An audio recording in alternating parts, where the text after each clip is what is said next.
ఈ సమయంలో దేవుడు మనకు అనుగ్రహించిన వాక్య భాగము యోహాను సువార్త 8వ అధ్యాయం 31-32 వచనాలు మనం చదువుకుందాం. యోహాను సువార్త 8:31-32. కాబట్టి యేసు తనను నమ్మిన యూదులతో, మీరు నా వాక్యమందు నిలిచిన వారైతే నిజముగా నాకు శిష్యులై ఉండి సత్యమును గ్రహించెదరు. అప్పుడు సత్యము మిమ్మును స్వతంత్రులుగా చేయును. దేవుని నామానికి మహిమ కలుగును గాక. ప్రభువైన యేసు మరి తన శిష్యులతో వాక్యం యొక్క ప్రాముఖ్యతను తెలియజేస్తున్నాడు.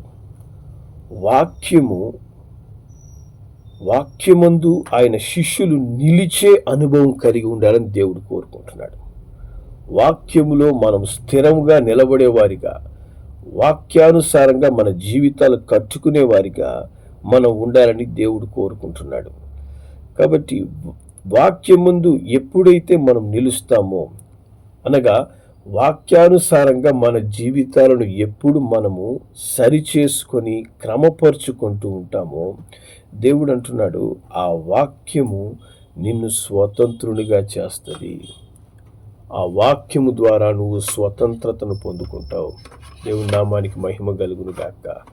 వాక్యంలో ఉన్నటువంటి ఆ దైవశక్తి ప్రభావం నీకు, నీ కుటుంబానికి అద్భుతమైన స్వాతంత్రాన్ని, విడుదలను, ప్రతి విధమైన శత్రు యొక్క బంధకాల నుంచి విడుదలను అనుగ్రహించుటకు శక్తి కలిగింది. దేవుని బిడ్డలు అనేకులు మరి వాక్యానికి ప్రాముఖ్యత ఇవ్వరు. దేవుని వాక్యాన్ని చదవరు, దేవుని వాక్యాన్ని ధ్యానించరు. దేవుని వాక్యమున కంటే మిగతా కార్యక్రమాలకి ఎక్కువగా శ్రద్ధ చూపుతుంటారు. ఒకవేళ వాళ్ళు పాటలు పాడుతూ దేవుని ఆరాధిస్తూ ఉండొచ్చు, లేదా ప్రార్థన చేసేవారిగానే ఉంటారు, లేదా సంఘ కార్యక్రమాల్లో, లేదా దైవ సంబంధమైన కార్యక్రమాల్లో. కొంతమంది అసలు ఈ కార్యక్రమాల్లోనే లేకుండా వాళ్ళ కార్యక్రమాల్లో బిజీగా ఉంటారు. కానీ మన జీవితానికి పునాది, మన జీవితమే ఆ యొక్క ఆరంభము దేవుని వాక్కుతో ప్రారంభించబడింది. దేవుని వాక్కుకు నువ్వు ఎంత ముఖ్యత్వం ఇస్తావో, దేవుని వాక్యాన్ని ధ్యానించడానికి ఎప్పుడు నువ్వు ఆసక్తి కలిగి ఉంటావో, ఆ వాక్యము నీ జీవితాన్ని అద్భుతంగా నిర్మించగలదు. మరి దేవుని వాక్యంలో నుంచి మనము యాకోబు రాసిన పత్రిక 1వ అధ్యాయము 18వ వాక్యాన్ని మనం చదువుదాం. యాకోబు 1:18. దేవుని వాక్యం చెప్తుంది ఇక్కడ, ఆయన తాను సృజించిన వాటిలో మనము ప్రథమ ఫలముగా ఉండునట్లు సత్యవాక్యము వలన మనలను తన సంకల్పము ప్రకారము కనెను. హల్లెలూయా. దేవుని నామానికి మహిమ కలుగును గాక. చూడండి, క్రీస్తునందు నువ్వు తిరిగి జన్మించిన ఈ జన్మము ఎలా జన్మించావు? దేవుని వాక్కు ద్వారా నువ్వు తిరిగి జన్మించావు అని దేవుని వాక్యం చెప్తుంది. హల్లెలూయా. మనము ప్రథమ ఫలముగా ఉండునట్లు సత్యవాక్యం వలన మనలను తన సంకల్పం ప్రకారం దేవుడు కన్నాడంట. హల్లెలూయా. క్రీస్తు యొక్క సువార్త, క్రీస్తు యొక్క వార్త నిన్ను క్రీస్తులో తిరిగి జన్మించుటకు, క్రీస్తులో నువ్వు పునర్జన్మ అనుభవించుటకు, నూతన జన్మ అనుభవాన్ని పొందుకున్నటకు కారణమై ఉంది. దేవుని నామానికి మహిమ కలుగును గాక. క్రీస్తులో జన్మించుటకు కారణమైన ఈ వాక్యాన్ని నువ్వు ఎంతగా నీ సొంతం చేసుకుంటావో, ఎంతగా ఈ వాక్యం పట్ల ఆసక్తి కలిగి నువ్వు జీవిస్తావో, నీ జీవితంలో అంత ప్రతి బంధకము, కట్లు తెంపబడినటువంటి విడుదలను నువ్వు అనుభవించగలవు. దేవుని నామానికి మహిమ కలుగును గాక. అదే యాకోబు రాసిన పత్రిక 1వ అధ్యాయము 21వ వచనంలో దేవుని వాక్యం ఈ విధంగా చెప్తుంది, అందుచేత సమస్త కల్మషము విర్రవీగుచున్న దుష్టత్వం మాని లోపల నాటబడి మీ ఆత్మను రక్షించుటకు శక్తిగల వాక్యమును సాత్వికంతో అంగీకరించండి. కాబట్టి వాక్యమును ధ్యానించినప్పుడు నీ ఆత్మకు రక్షణ కలుగుతుంది. దుష్టునికి సత్యం తెలుసు కాబట్టి నువ్వు వాక్యం చదివితే నీ ఆత్మను దొంగలించాడు లేడు వాడు. నీ ఆత్మ నరకానికి తీసుకుపోనీయకుండా మరి దేవుని వాక్యం ఏం చేస్తుంది? నిన్ను రక్షిస్తుంది, నిన్ను కాపాడుతుంది. దేవుని వాక్యానికి అట్టి బలమైన శక్తి ఉంది కాబట్టి దేవుని వాక్యములో బలహీనులుగా ఉండాలని సాతాను కోరుకుంటాడు. నువ్వు వాక్యము చదివే కొలది నువ్వు శక్తిమంతునిగా మారుతావు. నీ ఆత్మను వాడు ముట్టలేడు. నిన్ను శోధనలో పాపములో వాడు పడదోయలేడు. లోక సంబంధమైన విషయాల్లో నిన్ను ఆలోచనతో నింపలేడు వాడు. కాబట్టి దుష్టుడు ఏం చేస్తుంటాడు? దేవుని వాక్యము మీద శ్రద్ధనుంచనీయుడు వాడు. దేవుని వాక్యాన్ని చదివేయడానికి మనకు సమయం ఉండదు. దేవుని వాక్యము కంటే మిగతా అన్ని విషయాల్లో మనల్ని పాల్గొనే విధంగా, ప్రతి కార్యక్రమంలో నువ్వు ఉండే విధంగా దుష్టుడు ఉంచుతుంటాడు. కానీ దేవుని వాక్యాన్ని మనం చదువుటకు, దేవుని వాక్యాన్ని ప్రార్థనాపూర్వకంగా ధ్యానించుటకు దుష్టుడు నిన్ను చదవనీయడం. వాక్యం చదివేటప్పుడే శోధన, వాక్యం చదివేటప్పుడే అనవసరమైనటువంటి ఆలోచనలు, వాక్యం చదివేటప్పుడే అనవసరమైనటువంటి పనులు వచ్చేస్తుంటాయి. ఇంకా వాక్యం కొంతమందికి ఏంటంటే వాక్యం చదివేటప్పుడే నిద్ర వచ్చేస్తుంటుంది. బైబిల్ తెరవంగానే కొంతమందికి ఆవలింతలు స్టార్ట్ అయిపోతుంటాయి. కొంతమంది నిద్రపోవడానికి బైబిల్ తెరిచి చదువుతుంటారు. అది చదువుతూ ఉంటే నిద్ర వచ్చేస్తుందని. జాగ్రత్త. చదువుకుంటూ నిద్రపోవడానికి దేవుని వాక్యము ఆషమాషి గ్రంథం కాదు. దేవుని వాక్యములో అద్భుతమైన దైవ శక్తి దాచబడి ఉంది. ఆ వాక్యమే సజీవమైనదై కృపాసత్య సంపూర్ణుడిగా మన మధ్యలోనికి వచ్చి యేసు రూపంలో ఆయన జీవించాడు. ఆయన నీ కొరకు మరణించి తిరిగి లేచి ఇప్పుడుకి సజీవుడిగా ఉన్నాడు. హల్లెలూయా. కాబట్టి ఈ వాక్యమే ప్రభు అయిన యేసుక్రీస్తు అని నువ్వు ఎప్పుడైతే గ్రహిస్తావో వాక్యానికి నువ్వు ముఖ్యత్వాన్ని ఇస్తావు. వాక్యం ధ్యానించడానికి నువ్వు సిద్ధపడతావు. వాక్యముకు సమయం ఇవ్వడానికి ఆశపడతావు. వాక్యములో ఉన్నటువంటి అద్భుతమైన ఆశీర్వాదాలు మనం గ్రహించలేము కాబట్టి ఆ వాక్యం ద్వారా పొందుకోవాల్సిన ఆ స్వాతంత్రాన్ని మనం పొందుకోలేకపోతున్నాం. అందుకే ఈ దినమున క్రైస్తవులు అనేక బంధకాల్లో బంధించబడి ఉన్నారు. వ్యాధి అనే బంధకం, వేదన అనేటువంటి బంధకం, కుటుంబంలో అసమాధానం అనే బంధకం, పాపం అనే బంధకం, శాపం అనే బంధకం, మరి పలు విధాలైనటువంటి బంధకాల్లో ఎందుకు దేవుని బిడ్డలు ఇబ్బంది పడుతున్నారంటే వారు వాక్యమునకు సమయం ఇవ్వడం లేదు. హల్లెలూయా. మరి ఆ వాక్యం నీ యందు నిలిస్తే నువ్వు స్వతంత్రతను పొందుకుంటావు అని దేవుని వాక్యం చెప్తుంది. నువ్వు స్వాతంత్రాన్ని అనుభవిస్తావు. హల్లెలూయా. ఇర్మియా గ్రంథము 15వ అధ్యాయం, ఇర్మియా గ్రంథము 15వ అధ్యాయము 16వ వాక్యాన్ని మనం చదువుదాం. వాక్యం ఇక్కడ చెప్తుంది, నీ మాటలు నాకు దొరకగా నేను వాటిని భుజించి తిని సైన్యములకు అధిపతికి యెహోవా దేవా నీ పేరు నాకు పెట్టబడిన గనుక నీ మాటలు నాకు సంతోషమును నా హృదయమునకు ఆనందాన్ని కలగజేస్తున్నాయి. హల్లెలూయా. దేవుని నామానికి మహిమ కలుగును గాక. దేవుని మాటలు దొరకగానే శ్రేష్టమైన ఆహారాన్ని తినట్టు తీసుకున్నారంట. మరి ఆ దేవుని వాక్యాన్ని తినుతూ ఉండగా, స్వీకరిస్తూ ఉండగా ఆ మాటలు ఏం చేశాయి? సంతోషము, హృదయానికి ఆనందాన్ని కలుగజేస్తున్నాయి. ఎంతసేపు మనము వేదనలో, దిగులులో, సమస్యల గురించే దిగులు పడుతుంది. ఎందుకంటే దేవుని వాక్యముని హృదయములో చేర్చుకోవడం లేదు. దేవుని వాక్యముతో నింపబడిన వ్యక్తి అతను అన్ని సమయాల్లో సంతోషంగా ఉంటాడు. అతని హృదయములో నుంచి ఆనందం పొంగుకొస్తుంటుంది. ఎందుకంటే దేవుని వాక్యంతో నింపబడి ఉన్నాడు కదా. దేవుని వాక్యంతో ఒక వ్యక్తి నింపబడితే అతని హృదయం ఆనందం, సంతోషం. ఏ పరిస్థితి వచ్చినా కూడా అన్ని పరిస్థితుల్లో తన ముఖములో ఉన్నటువంటి సంతోషాన్ని దుష్టుడు దొంగలించలేడు. అందుకే మరి పౌలు గారు మరి చెరసాల్లో ఉన్నప్పుడు అంత గాయాల్లో కూడా ఆయన ఏం చేస్తున్నాడు? సంతోషంగా దేవుని ఆరాధిస్తున్నాడు. మరి దానియేలు సింహాల బోనులో ఉన్నప్పుడు దేవుని ఆయన ఆరాధించాడు. షడ్రక్, మెషక్, అబేద్నెగోలు మరి అగ్నిగుండంలో వేయబడినప్పుడు వారు సంతోషంగా దేవుని స్తుతిస్తున్నారంట. మరి నీ సమస్యల్లో నువ్వు సంతోషంగా ఉన్నావా? నీ కష్టంలో నిన్ను ఆనందపరిచే పరిస్థితుల కోసం, వ్యక్తుల కోసం వెతుక్కుంటున్నావా? ఈ లోకంలో ఉన్నటువంటి వ్యక్తుల ద్వారా వచ్చే ఆనందము మోసకరమైంది. ఆ కొద్దిసేపు నువ్వు బయట సంతోషాన్ని వెతికినట్లయితే అది ఒక దినము నిన్ను మనోవేదనకు గురి చేస్తుంది.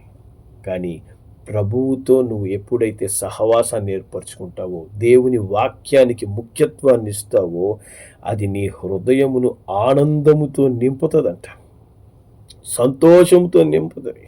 హల్లెలూయా. దేవుని నామానికి మహిమ కలుగును గాక. 119వ కీర్తన 50వ వచనాన్ని మనం చదువుదాం. వాక్యం చెప్తుంది, నీ వాక్యము నన్ను బ్రతికించి ఉన్నది, నా బాధలో ఇదే నాకు నెమ్మది కలగజేస్తుంది. హల్లెలూయా. బాధలో నెమ్మది ఎవరిస్తారు నీకు? ఎక్కడ ఆ నెమ్మదిని పొందుకుంటున్నావు? దేవుని వాక్యం మట్టుకే మనకు నెమ్మదినిస్తుంది. ఆ స్వాతంత్రం నీకు ఎక్కడ దొరుకుతుందంటే దేవుని వాక్యంలో నువ్వు నిలవాలి. దేవుని వాక్యానికి ముఖ్యత్వాన్ని ఇవ్వాలి. ఇది చదివిన గ్రంథమే అని నీకు అనిపిస్తున్నా కూడా మరలా నువ్వు చదవాలి ఆ వాక్యాన్ని నువ్వు మరలా చదువుతూ ఉండగా ఆ వాక్యం ఏం చేస్తుందంట? నిన్ను బ్రతికిస్తుంది, నీకు నెమ్మదినిస్తుంది. అనేక మంది ఈ దినాలలో మరణిస్తే చాలు, చచ్చిపోతే చాలు, ఎందుకు ఈ బ్రతుకు, ఎందుకు నేను జీవించడం? దుష్టుడు ఏం చేస్తాడు? మరి అపవిత్రమైన ఆలోచనలు, బలహీనమైన ఆలోచనలు మనలో పుట్టించి మరి చనిపోతే చాలు, ఎందుకు నువ్వు బ్రతకడం అనేటువంటి ఆలోచనలను కలగజేస్తుంటాడు. నేను రాత్రి కూడా ఒక వ్యక్తి నాకు కాల్ చేసి చెప్తున్నాడు ఫోన్లో, చచ్చిపోవాలనిపిస్తుంది, నాకు బ్రతకడం ఇష్టం లేదు. మరి అతనికి ప్రార్థన చేసి అతనికి మరి బలపరిచేందుకు దేవుడు కృప ఇచ్చేస్తున్నాడు. చూడండి ఎంతమంది ఎందుకు వాళ్ళు అటువంటి ఆలోచనలోకి వెళ్తున్నారంటే వారిని బ్రతికింపచేసే వాక్యం హృదయంలో లేదు. నువ్వు వాక్యంతో నింపబడితే ఆ వాక్యం నిన్ను బ్రతికిస్తుంది. హల్లెలూయా. చచ్చిపోవాలన్న ఆలోచనలకి రావు. నేను ఖచ్చితంగా బ్రతికి తీరుతానని చెప్పి దేవుని కోసం నువ్వు బ్రతుకుతావు. నీ కోసం బ్రతకడం కాదు, దేవుని కోసం మనం బ్రతుకుతాం. దేవుని బిడ్డగా సాక్షిగా మనం జీవిస్తాం. ఆ వాక్యము మనకు బాధలో నెమ్మదినిస్తుందంట. నీ బాధలో నువ్వు నెమ్మది ఎప్పుడైనా అనుభవించావా? బాధని అనుభవిస్తున్నావా? నెమ్మది అనుభవిస్తున్నావా? నీ బాధల్లో నీకు నెమ్మది ఇవ్వగలిగేది దేవుని వాక్యం. హల్లెలూయా. అట్టి వాక్యంతో నువ్వు ఎప్పుడైతే నింపుకుంటూ ఉంటావో, నిన్ను నింపుకోవడం నువ్వు ప్రారంభిస్తావో, ఆ వాక్యము నిన్ను ఆ యొక్క ఆత్మహత్య ఆలోచన నుంచి, మరణించాలనే తలంపుల్లో నుంచి నిన్ను విడిపించి నీకు నెమ్మదిని కలగజేస్తుంది. హల్లెలూయా. దేవుని నామానికి మహిమ కలుగును గాక. సామెతల గ్రంథము 4వ అధ్యాయం, సామెతల గ్రంథం 4వ అధ్యాయము మరి 20 నుంచి 22 వచనాల వరకు మనం చదివితే దేవుని వాక్యం ఇక్కడ చెప్తుంది, నా కుమారుడా, నా మాటలు ఆలకింపుము, నా వాక్యములకు నీ చెవి యొగ్గుము, నీ కన్నుల ఎదుట నుండి వాటిని తొలగిపోనీయకము, నీ హృదయమందు వాటిని భద్రం చేసుకొను. దొరికిన వాటికి అవి జీవమును, వారి సర్వ శరీరమునకు ఆరోగ్యాన్ని ఇస్తుంది. హల్లెలూయా. అనారోగ్యంతోనే జీవిస్తున్నావా? ప్రతిరోజు కొత్త వ్యాధి, ప్రతిరోజు కొత్త విధమైనటువంటి అనారోగ్యాలు, తెగుళ్ళు నిన్ను బాధిస్తున్నాయా? దేవుడు అంటున్నాడు, నువ్వు నీ హృదయములో గనక దేవుని వాక్యాన్ని భద్రపరుచుకుంటే అవి నీకు జీవాన్ని ఇస్తాయి. నీ సర్వ శరీరానికి ఆరోగ్యాన్ని ఇస్తాయి. నీ తల వెంట్రుకలతో ప్రారంభించి పాదాల యొక్క గోరుల వరకు అవి జీవాన్ని, ఆరోగ్యాన్ని ఇస్తూ ఉంటాయి. హల్లెలూయా! దేవుని నామానికి మహిమ కలుగును గాక. అటు వాక్యాన్ని నువ్వు చదువుతున్నావా? ఆ వాక్యాన్ని నువ్వు చదవనందువలనే ఏమవుతుంది? ప్రతి విధమైన వ్యాధి, సంపాదిస్తున్న డబ్బులంతా కూడా ఆసుపత్రులకే ఖర్చు, సంపాదిస్తున్నదంతా కూడా డాక్టర్ల చేతులకు పోతాయి. ఒక వ్యాధి తర్వాత ఇంకొక వ్యాధి. ఎందుకు? నిన్ను స్వస్థపరిచే జీవపు వాక్యము లోపల పోవడం లేదు, లోపల నిలవడం లేదు. అది నీ హృదయములో భద్రపరుచుకుంటే దానివల్ల నువ్వు పొందుకునే మేలు అపారం. ఆ సత్యము నీవు గ్రహించడం లేదు, కానీ దుష్టుడు గ్రహిస్తున్నాడు, సాతానుడు ఎరుగుతున్నాడు. అందుకే ఏంటంటే ఆ వాక్యం దగ్గరికి పోవద్దు. ఆ వాక్యం అనే మందు నువ్వు వేసుకున్నావంటే నీ శరీరం స్వస్థపడిపోద్ది, నువ్వు ఆరోగ్యాన్ని పొందుకుంటావు, నువ్వు జీవితం బాగైపోద్ది, మీ కుటుంబము బాగైపోద్ది, మీ జీవితాల్లో అనారోగ్యం అనేది ఉండదు. ఇక ఏ వ్యాధి వచ్చినా కూడా స్వస్థత పొందుకొనేస్తారు మీరు. ఆ వాక్యము, జీవపు వాక్యం, నేను స్వస్థపరిచే వాక్యాన్ని హృదయంలో నుంచి దొంగలిస్తాడు సాతానుడు, తొలగించేస్తాడు. అప్పుడేమైపోద్ది? భయం. చిన్న వ్యాధి రాగానే కనపడిన ప్రతి ట్యాబ్లెట్ వేసేసుకొని మింగేస్తుంటారు కొంతమంది. ఏం ట్యాబ్లెట్ వేసుకోవాలో అర్థం కాదు. అది హై డోసా, లో డోసా తెలియకుండా కనపడిన ట్యాబ్లెట్లను వేసేసుకొని మింగేయడం. కొంతమంది కొంచెం బాగలేకొచ్చినా కూడా ఏమైపోద్దో అని ఆలోచించుకోవడం. దేవుని వాక్యంతో నింపబడండి. దేవుని వాక్యాన్ని ప్రతిరోజు చదవండి. ప్రతి దినము చదవాలి మనం వాక్యాన్ని. కొంత సమయం వాక్యానికి కేటాయింపు చేయాలి.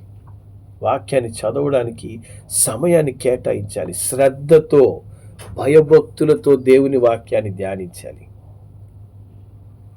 అట్టి భయముతో, భక్తితో మనం ఎప్పుడైతే వాక్యాన్ని ధ్యానిస్తామో ఆ వాక్యము నీలో ప్రవేశించి నిన్ను శుద్ధి చేస్తుంది. హెబ్రీయులకు రాసిన పత్రిక 4వ అధ్యాయం 12వ వచనంలో దేవుని వాక్యం ఏం చెప్తుంది? ఇక్కడ చదవండి.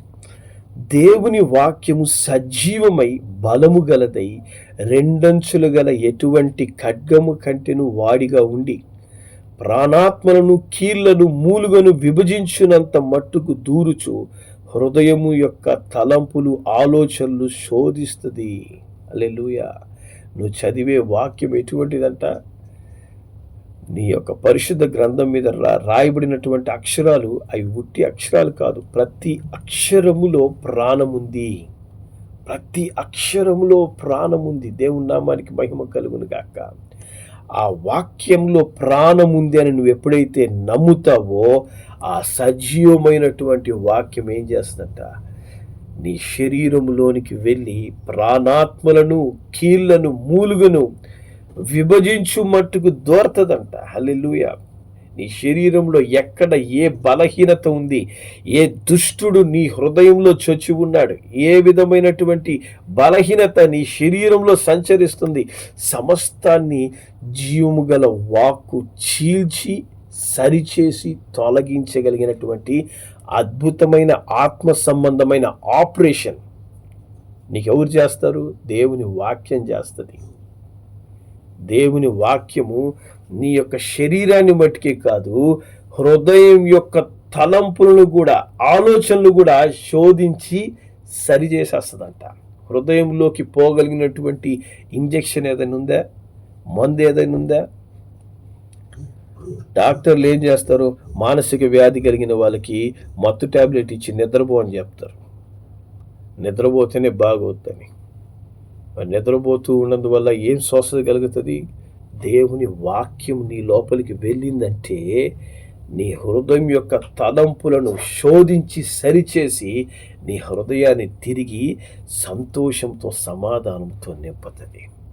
అటువంటి అద్భుతమైనటువంటి మందు నీ చేతిలో దేవుడు ఇచ్చున్నాడు. ఆ మందు నీ చేతిలోనే ఉంది. అదే పరిశుద్ధ గ్రంథం అనే మందు. ఆ మందుని నువ్వు ప్రతిరోజు సరిగా తీసుకోలేనప్పుడు మనము విడుదల పొందుకోలేము, మనం స్వస్థత అనుభవించలేము.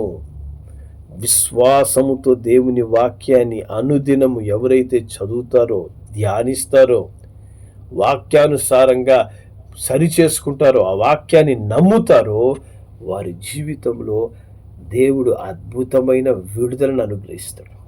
హల్లెలూయా. ఎందుకంటే దేవుని వాక్యము సజీవమైనదంట. ఈరోజు నువ్వు వాక్యాన్ని చదివితే విశ్వాసంతో చదవాలి. ఏమని? ఈ వాక్యం నేను చదువుతున్నా, దాంట్లో జీవం ఉంది, దాంట్లో ప్రాణం ఉంది. ఆ వాక్యం నేను చదువుతుండగానే నాలోకి ప్రవేశిస్తుంది. ప్రాణాత్మలను, కీళ్లను, మూలుగను అది విభజించి సరిచేసి నాలో ఉన్న ప్రతి అపవిత్రతను, ప్రతి వ్యాధికి కారణమైన క్రియలను అది పరిశుద్ధపరుస్తుంది.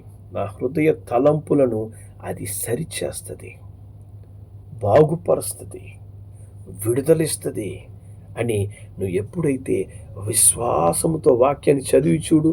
నీ జీవితం మారలేదంటే ఇంకెప్పుడు బైబిల్ చదవద్దు. ఈ వాక్యం నిజం కాదని. దేవుని వాక్యం అనేక మంది జీవితాలను మార్చివేసింది. భయంకరమైనటువంటి వ్యాధిగ్రస్తులను స్వస్థపరిచింది. భయంకరమైనటువంటి దొంగలనే దోచుకొని వారిగా ఉన్నవారిని కూడా దేవుని వాక్యము విడుదలిచ్చింది. ఆ వాక్యము నీకెందుకు విడుదల ఇవ్వడం లేదు? ఆ వాక్యము ఎందుకు మీ కుటుంబములకు స్వస్థత ఇవ్వడం లేదు? దానికి మనం ముఖ్యత్వం ఇవ్వడం లేదు. ఆ వాక్యాన్ని మనం చదవడం లేదు. ఆ వాక్యాన్ని చదివేందుకు మనము సమయం కేటాయించడం లేదు. దేవుని వాక్యాన్ని ధ్యానించండి, ఆశతో చదవండి. ఏదో చదువుతున్నామనే విధంగా కాకుండా, ఈ వాక్యం నేను చదువుతుండగా నాలో ఒక విడుదల, నాలో ఒక రక్షణ, నాలో ఒక సమాధానం, నాకు నిజమైన సంతోషం, ప్రతి విధమైన విరోధ భావనల నుంచి, ఆలోచనల నుంచి నాకు విడుదల ఈ వాక్యం నాకు దయచేస్తుందని నమ్మి చదవండి. ఆ విడుదల నిశ్చయంగా మీరు అనుభవిస్తారు. ఎందుకంటే నీ చేతిలో ఉన్నది జీవ గ్రంథం, నిన్ను జీవింపజేసే గ్రంథం. ఆ వాక్యం నీకు విడుదలిచ్చునుగాక, నిన్ను ఆశీర్వదించునుగాక. ప్రార్థన చేద్దాం. పరిశుద్ధైన మా తండ్రి, నీకు వందనాలయ్యా.